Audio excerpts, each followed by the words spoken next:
ஜெம்பக்தி நேர்களுக்கு அன்பான வணக்கம். இன்று நாம் பார்க்க உள்ள தலைப்பு நடப்பதெல்லாம் நன்மைக்கு. தெளிவு குருவின் திரு மேனி காண்டல், தெளிவு குருவின் திரு நாமம் செப்பல், தெளிவு குருவின் திரு வார்த்தை கேட்டல், தெளிவு குருவுரு சிந்தித்தல் தானே. சிவாய நம. திருச்சிற்றம்பலம். நடப்பதெல்லாம் நல்லதற்கே. நம்ம வாழ்க்கையில அப்ப நடக்கிறது எல்லாமே நன்மைதானா அப்படின்னா கண்டிப்பா எல்லாமே கரெக்டா நம்மளுக்கு நல்லது மட்டும்தான் நடந்து கொண்டிருக்கின்றது.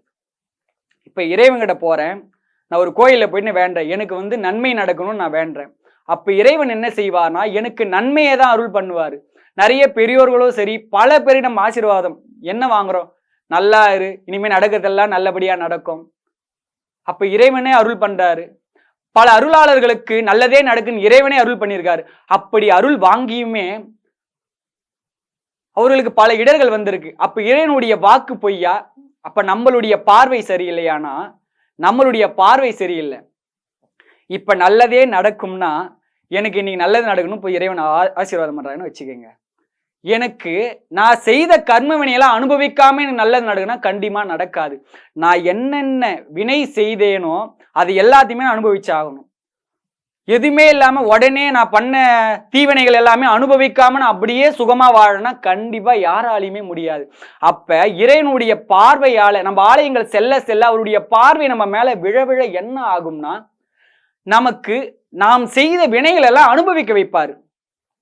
இப்போ ஒரு தீவினை செய்யறோம், அந்த தீவினையை என்ன இப்ப அனுபவிக்க வைப்பார். அந்த தீவினை தான் உன்னுடைய வாழ்க்கைக்கு ஒரு உயர்வு தராம ஒரு இடரா நடுவுல நின்றுட்டே இருக்கும்.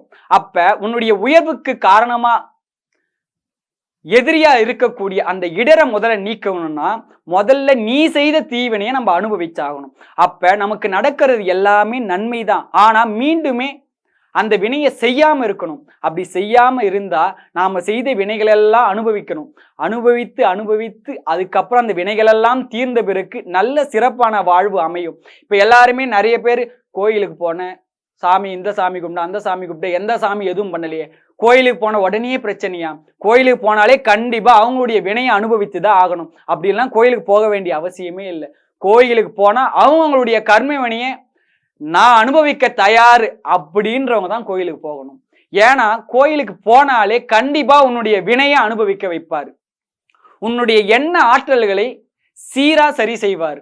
நம்மளுக்கு தவறான எண்ணங்கள் எல்லாமே சுத்தம் செய்து ஒழுக்கமான நெறியில போக வைப்பார். அந்த ஒழுக்கமான நெறியே இல்லாம எனக்கு உயர்வு கிடைக்குமானா யாருக்குமே என்னைக்குமே கிடைக்காது. அப்போ உயர்வா இருக்கிறவங்க நெறி கற்று இருக்கிறாங்க, அவங்க எப்படி இருக்காங்கன்னா முன் செய்த தவத்தால் இன்று அவங்க அப்படி இருக்கலாம். ஆனா இப்ப பண்ணக்கூடியதெல்லாம் இந்த பிறவியில கண்டிப்பா அனுபவிப்பாங்க. மன நிம்மதியானது இருக்காது.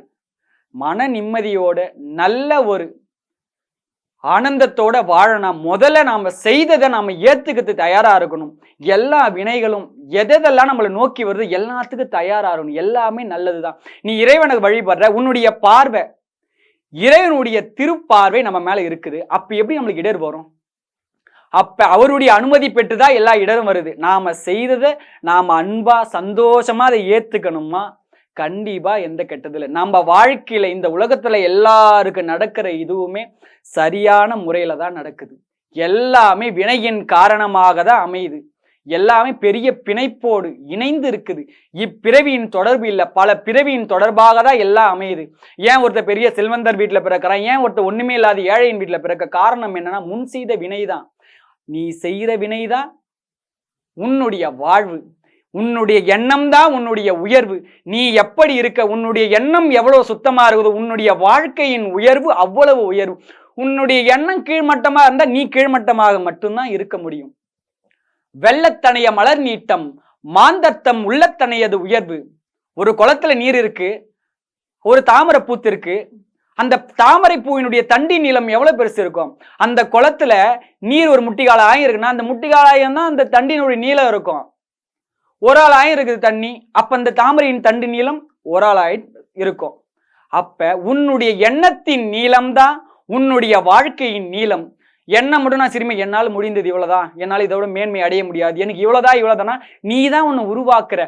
உன்னுடைய எண்ணத்தை நீ மிகவும் உயர்வா வைத்தா உன்னுடைய உயர்வும் மிக உயர்வாக இருக்கும். நடக்கக்கூடியது எல்லாமே நல்லதுதான். நம்ம வாழ்க்கையில நடக்கக்கூடியது எல்லாமே கரெக்டா சரியாக நடக்குது. நாம நம்மளை மாத்திக்கினா கரெக்டா இருக்கும்.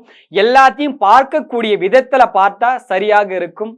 சிவாய நம. திருச்சிற்றம்பலம்.